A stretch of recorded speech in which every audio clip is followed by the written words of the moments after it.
Quite possibly the most reliable website for FC25 coins. Go check out MMOXP for the best price, the best guarantee. Use the code META, that's code META, for the best cheapest coins. You can get yourself a 5% discount. Oh, ladies and gentlemen, we have probably a video that I haven't done in a while. I felt like a lot of people picked up the game now during like Christmas, during obviously Team of the Year. A lot of people are playing, and the game is much better now, you could say. I am conceding a lot of goals, I can't lie, but it's much better, man. The defensive AI is no longer as OP than before, so it's much more fun now. Yes, you're going to see a lot of games that are above 5 goals for each of your players, sorry, each of the opponents and yourself, but hey, game is fun, bro.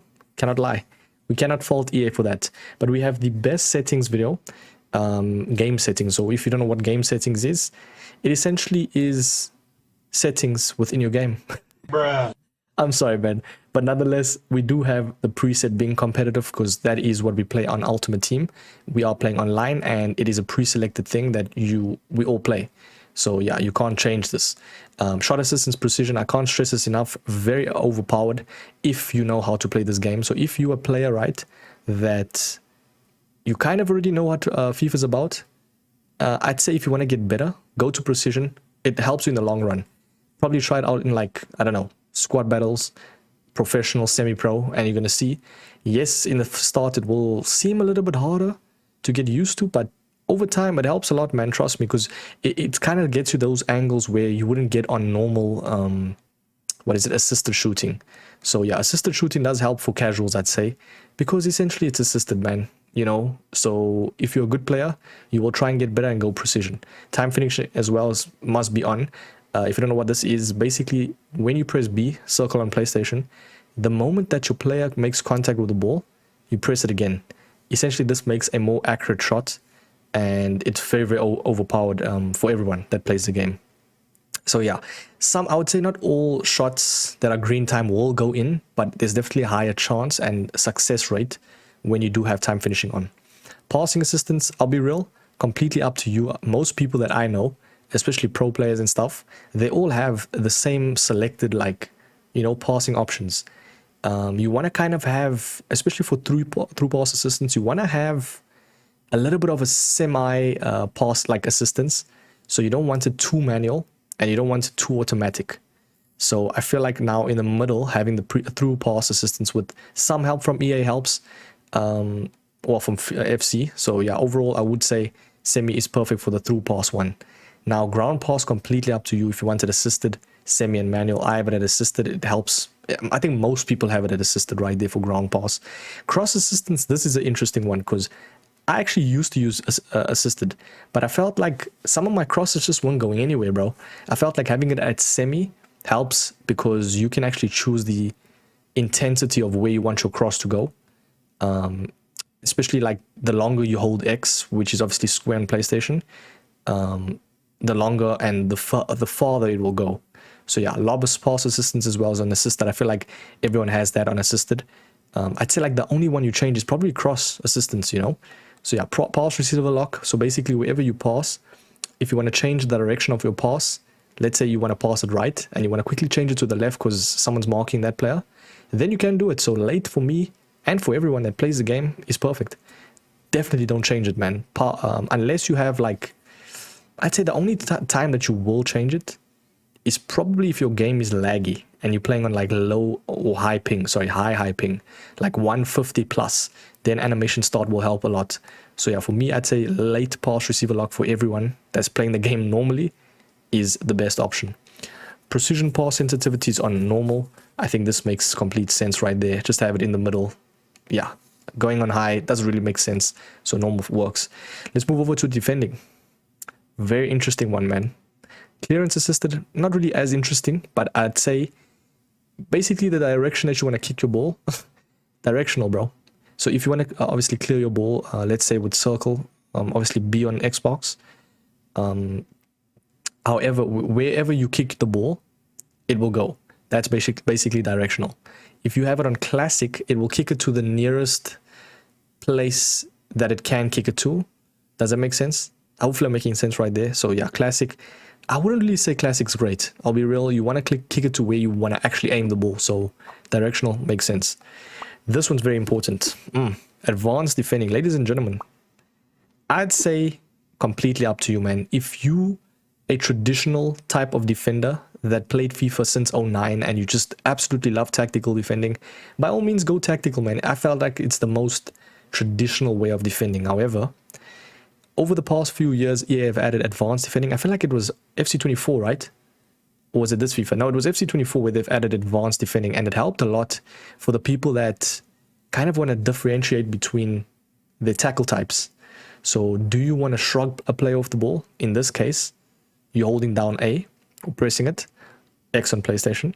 It actually makes a seal out, which means like they shoulder charge the player, shrug a player off, you know, like with Van Dijk.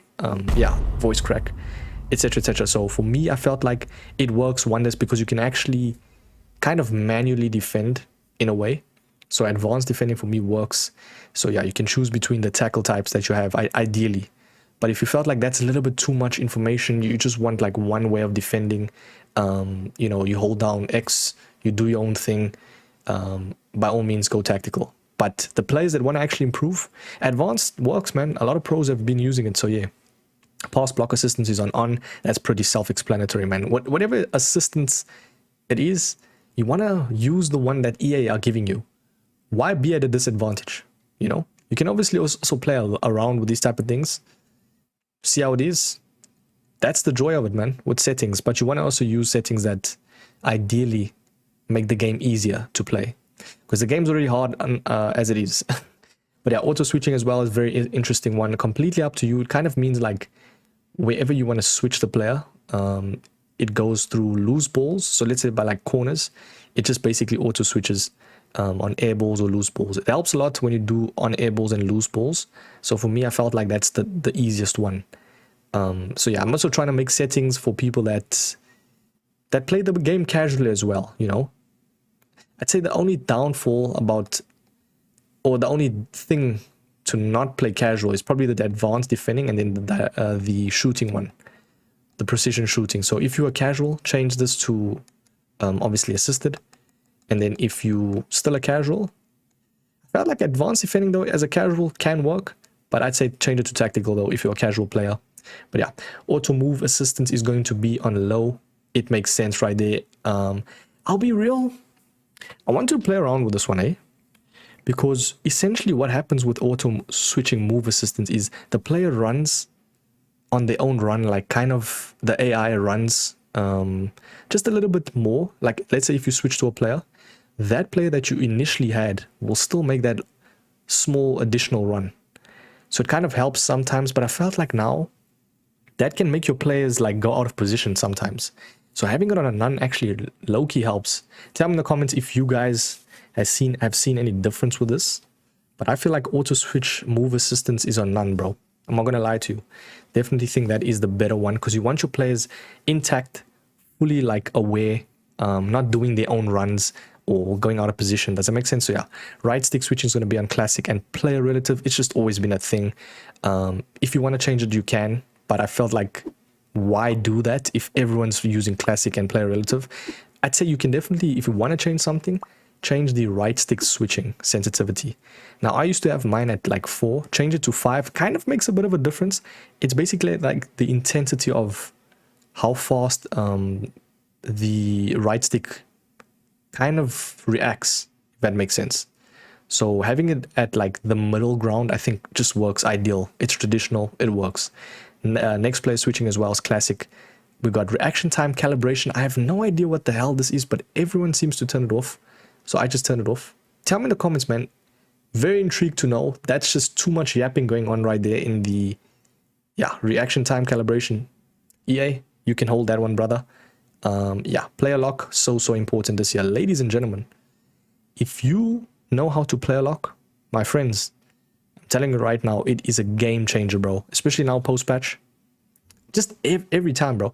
Basically what this means is if you click your left and right analog and you flick it to wherever you want your player, or to whatever player you want, you essentially control that player now. So it kind of throws your opponent off, if that makes sense.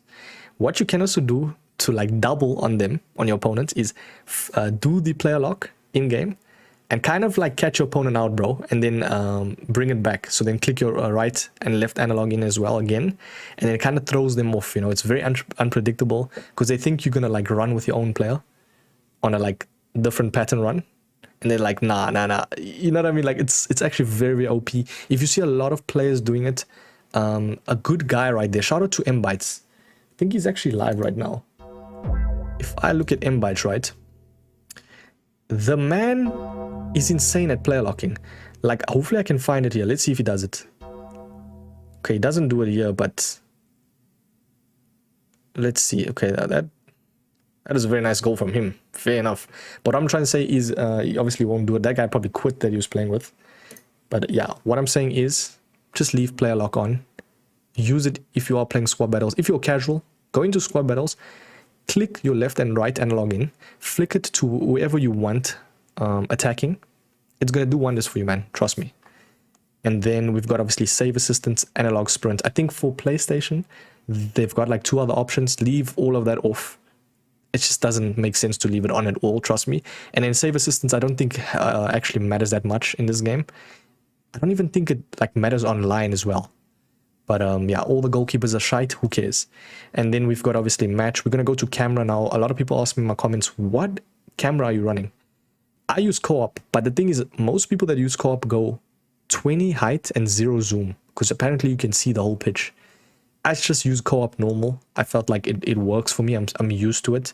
I used to actually use tele broadcast. I think it was like 17 height and like 3 zoom, something like that. But I do think co-op with 20 height and 0 zoom helps a lot. A lot of people use that. But yeah, visuals all on. I think playstyles, you must have that off. And then, yeah, this is just, I'll be honest, completely up to you. It doesn't matter that much. I'll be real. Not as much as you think, at least. But yeah, the very last one is going to be... oh yeah, the ping one. The ping one helps a lot just to see how, like, what's your ping in-game. So you can actually come all the way down here. Ping system. No, I don't think it's ping system. It's somewhere here. Just scroll and see for yourselves, boys. Please. Please. Did I find it? No, I did not. Okay, let's go to the very last one. It's going to be graphics mode in enhanced visuals, because unfortunately in this game, EA has not allowed for any of the newer generation consoles to have 120 FPS. So we maxed out at 60. So there's no, you know, there's no apparent reason to actually go to favor resolution. Just might as well make it look nice and fancy, bro. Enhanced visuals. Tell me if this video helped. Hopefully it helped for any new player, even just existing player that wanted to change things up. But this is the most objective, best settings in my personal opinion. And your opinion hopefully soon. So yeah, tell me if you're going to change anything here, if I've made a mistake by explaining. You know, comment section is open. I will catch you boys in the very next one. Hit the like, subscribe, man. Get me to 50k, boys. Peace.